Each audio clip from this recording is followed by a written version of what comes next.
Les joies. Les joies de l'électronique. C'est bien la première fois en 45 000 km de voyage avec cette Jeep qu'on a un seul problème.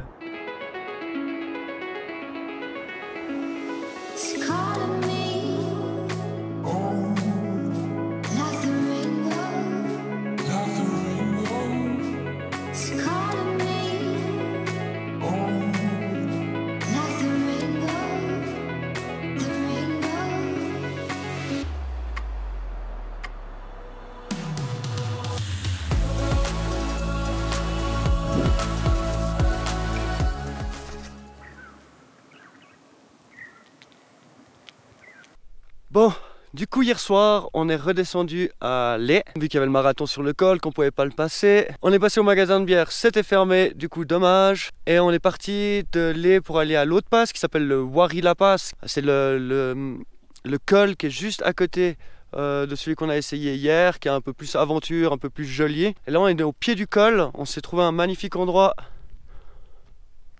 en face d'un monastère. Bien sûr, vu que c'était la nuit, on a essayé de s'enfiler dans les montagnes là en off-road hier soir, mais impossible de trouver à plat. Du coup on s'est posé au bord de la petite route du monastère, mais bon, vu qu'il n'y a pas grand monde qui passe, c'était nickel. Et ce matin il y a un Suisse qui m'a contacté, qui était déjà là l'année passée en moto, qui est de nouveau là cette année. Il a dit justement que lui, à cause du marathon, il allait faire la boucle dans l'autre sens, donc commencer par la fin du tour qu'on pensait faire.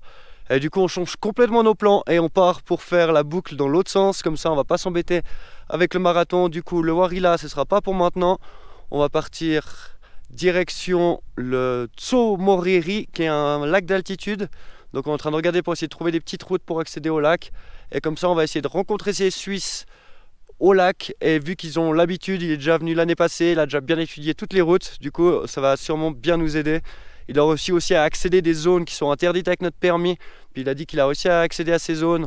Donc j'ai envie de savoir sa version et savoir comment il a fait ça, parce qu'il y a plein de zones où il est allé que j'aimerais bien aller mais qui sont interdites avec le permis que j'ai. Du coup voilà, on change complètement de plan, on commence par la fin, direction le Tso-Moriri.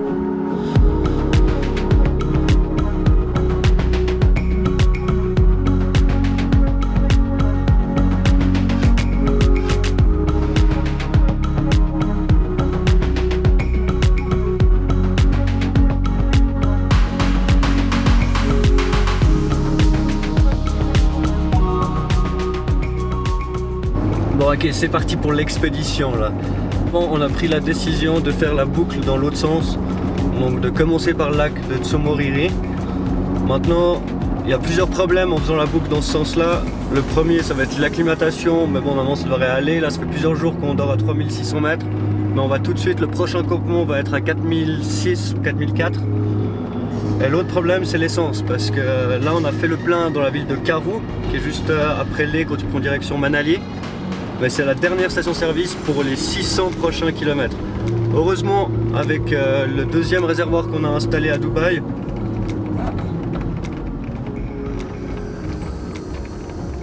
Et petit checkpoint. ouais. Oh bon, on a eu le premier checkpoint pour montrer notre permis pour aller au Tso-Moriri. Moi je pense pas qu'ils ont compris qu'on allait prendre une route un peu bizarre, parce qu'on a envie de prendre une petite route de col magnifique. Donc bon, on va quand même prendre notre petite route de col. On était au fait que du coup il y a deux problèmes avec faire la boucle dans ce sens là. Donc l'acclimatation, parce qu'on va passer de 3006 à 4006, mais normalement ça devrait aller, parce que ça fait bientôt une semaine qu'on est à plus de 3000. Et le deuxième problème, c'est l'essence, parce qu'on a quand même envie de faire des détours, on n'a pas envie de prendre la route principale. Déjà là on est en train de faire un détour. La première station service, elle est après le lac de Pangong, entre le lac de Pangong et la vallée de Nubra, et c'est à plus de 500 voire 600 km. Et on a 150 litres avec les deux réservoirs pleins. Donc normalement, si on conduit pas n'importe comment, ça devrait le faire. Ou ça va pas le faire, mais on verra. Au pire, on loupera un ou deux cols et puis on ira directement à la station service et on reviendra en arrière. Par exemple pour explorer le lac de Pangong ou ce genre de place. On reviendra peut-être en arrière. Et la deuxième solution, c'est que il y a de l'armée partout dans cette région. Donc par chance, on peut se faire un peu de l'armée qui a pas un peu de pétrole pour nous.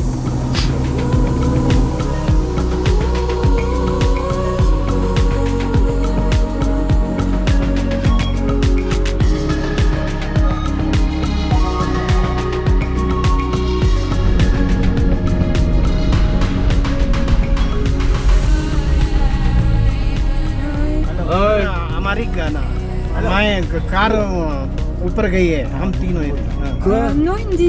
No Hindi, quoi? I will speak. Yes. I will speak. Bon, on est tombé sur 3 Indiens qui nous ont arrêtés au bord de la route. Et en fait, ils voulaient qu'on les prenne parce que leur voiture, elle était incapable de monter le col avec eux dedans. Du coup, le driver, il les a posés là en bas, puis il leur a dit je vous attends en haut, vous vous démerdez, soit vous montez à pied, soit vous faites du stop, je vous attends en haut.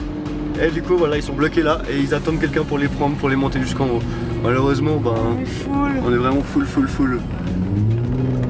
On arrive à faire de la place pour une personne si on met tout derrière, les habits et tout. On a un siège, mais ils sont 3, donc on aurait pu les mettre dans la Lucab, mais je vous garantis qu'après 3 contours, ils vomissent. Donc on veut pas tapisser la Lucab.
On est au top. On est au Tanglangla. Tanglangla. Tanglangla. C'est la route en fait quand tu viens en fait de Manali. Donc normalement quand tu viens de Delhi ou Manali pour venir au Ladakh, tu vas forcément passer par là. C'est la route que tout le monde prend. Franchement la route du col elle était vraiment en bon état. Super jolie. Les paysages sont fous. On est à 5360 mètres. C'est l'endroit où on a été le plus haut de notre vie. On n'a jamais été aussi haut de notre vie. Et franchement, alors pas de mal de tête, rien du tout. L'acclimatation, c'était nickel parce que je sais pas si vous vous souvenez, à Deosai, moi j'étais trop dans le mal. Et là pourtant, on a plus de 1000 mètres en plus et ça va super bien. Et je vais aller me faire le plus haut pipi de ma vie là. Ouais, moi aussi. Et après on redescend jusqu'à un petit lac où on va aller se faire une petite pause pour manger et après on remonte de l'autre côté. Faut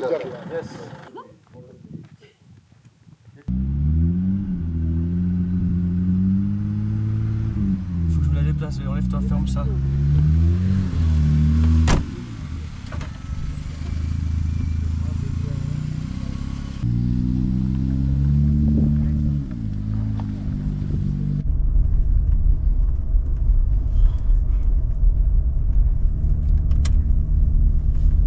Pédale d'accélérateur, la réponse pour l'accélération, ça, il y a un petit souci. Du coup il faut que j'ouvre le scanner et puis que j'ai regardé et puis enlever les messages d'erreur parce que là il m'a foutu une erreur. Les joies de l'électronique, mais c'est qu'un problème électronique. C'est un problème électrique et électronique. Il faut juste que on descende gentiment, en roue libre, un peu plus bas. Ouais, là-bas ça a l'air d'être bien en bas. Hein. Ouais, mais de toute façon on va pas descendre en dessous de 4000. Mais il faut juste que je sors le scanner pour enlever les codes d'erreur sur le système électronique puis voir si ça me les refout. Donc il faut que je clear. Heureusement qu'on a le scanner avec nous. Les joies de l'électronique. Ah, c'est un problème de Non, on démarre plus. Oui, on peut démarrer, mais c'est throttle response. Ça veut dire que quand j'appuie sur la pédale, c'est électronique throttle response. Et quand tu appuies sur la pédale, quand ça va faire justement l'accélération, bah là ça répond plus électroniquement. Ma pédale d'accélération, elle est plus trop liée au moteur. J'ai beau appuyer. Ça accélère trop pas. Donc roue libre, c'est la vie. Heureusement qu'on est en haut d'un col et qu'on doit descendre. Ouais. Puis quand on est sur la route principale et puis que qu'on n'est pas au milieu de nulle part, mais bon, ça va être réglé. Il faut juste que je me pose quelques heures et puis que j'ai. Enfin, quelques heures. Il faut surtout que j'aille sortir le scanner pour essayer d'enlever l'erreur, puis essayer de la redémarrer un peu plus loin, quoi. C'est un problème électronique. Les joies de l'électronique. C'est bien la première fois en 45 000 km de voyage avec cette Jeep qu'on a un seul problème électronique. Enfin, un seul problème en général.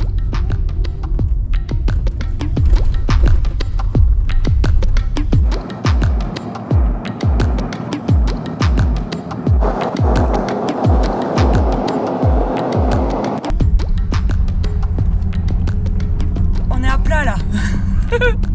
Ça roule. Faut juste pas que celui de devant il s'arrête ou qu'il freine trop brusquement. On aurait dû attendre un petit peu. Non mais j'aurais dû m'arrêter où j'avais du réseau, mais je sais pas où j'ai du réseau, putain. le problème, quoi. Non, ouais, on n'avait pas de réseau, ça fait 1000 ans qu'on n'a pas de réseau, tiens. Non. C'est pas grave. Maintenant je sais plus comment accéder au message d'erreur avec mon scanner parce que faut du réseau et on n'aura jamais de réseau. Mais t'es obligé d'avoir du réseau pour que ça fonctionne? Il me faut du réseau pour savoir comment utiliser ce putain de truc. Ah.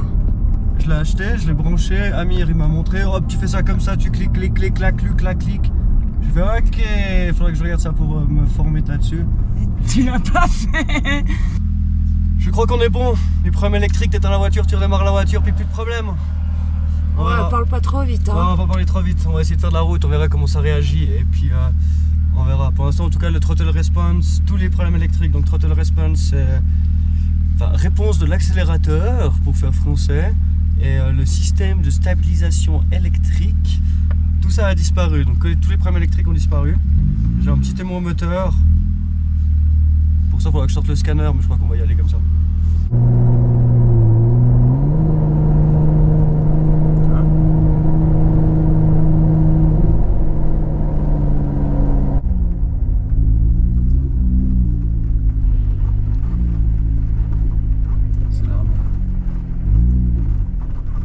Bon bah en fait on a fait quoi, 300 mètres et puis la voiture elle faisait comme ça et elle commençait à s'arrêter. Du coup par chance les 300 mètres ça nous a amené vers des espèces de petits travaux et on a vidé la voiture, on a regardé le manuel mais le manuel il dit que c'est un problème moteur et qu'il faut aller faire vérifier le moteur, mais étant donné où on est c'est pas trop possible.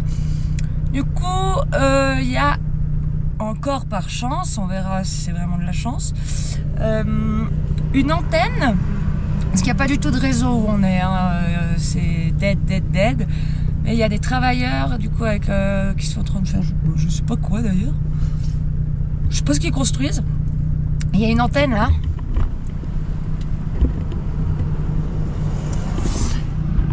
du coup Tim il t'a demandé leur réseau, là il est en train de regarder avec eux pour voir en fait ce que c'est le problème sur internet, peut-être qu'on aura un peu plus de réponses, ça va changer un peu la donne quoi, parce que si ça nous fait ça tout le long on est grave dans le caca, c'est-à-dire qu'on pourra pas monter de col, tout ça là, par chance on a pu tout descendre en roue libre mais on a quand même, on est que au début, franchement pourquoi là à chaque fois qu'on veut faire de l'aventure et qu'on veut partir des gens faut que il nous arrive des couilles. Mais bon, c'est pas grave. Le côté positif, parce que vous savez très bien qu'il y a toujours un côté positif, c'est qu'il y a un magnifique petit lac. Donc si on reste là coincé, au moins on a un joli petit lac. Je sais pas si on peut se baigner dedans. Après, on est quand même à 5000 mètres, du coup, pas sûr qu'il est très chaud. Là, il fait froid. Enfin, il fait froid. Il fait 7 degrés, donc oui, il fait froid. Mais le soleil, il tabasse par contre, ça tabasse.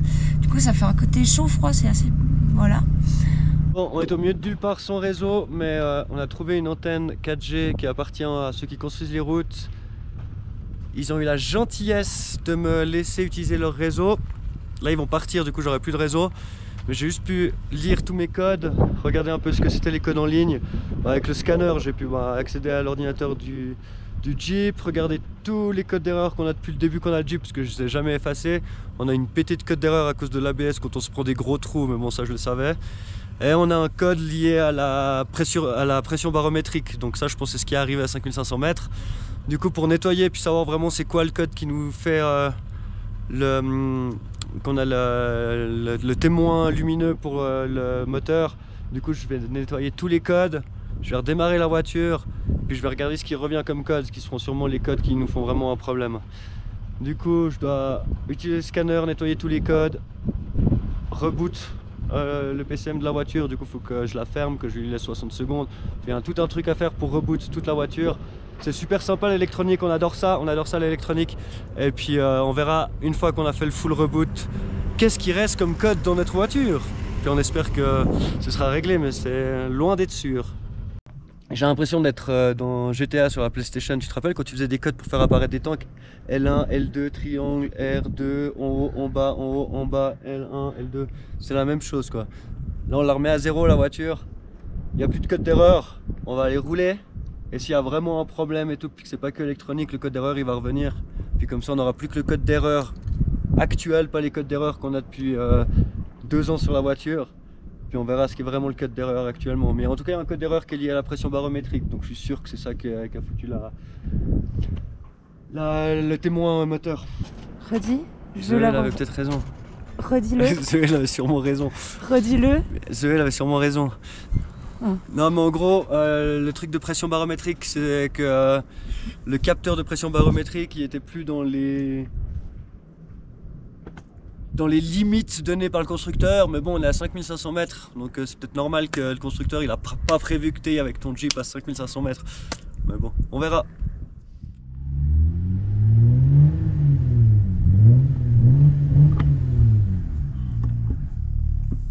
Bon, pour l'instant pas de code d'erreur, ok, on croise les doigts, on va faire quelques kilomètres. Non, ça va pas du tout là.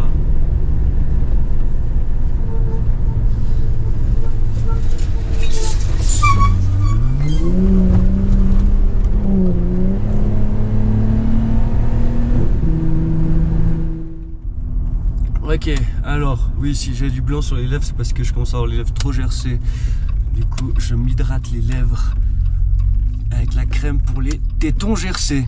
Bon, alors, on a roulé quelques kilomètres, pas de code d'erreur qui reviennent, mais on a un petit trou de puissance autour des 2000, un peu bizarre.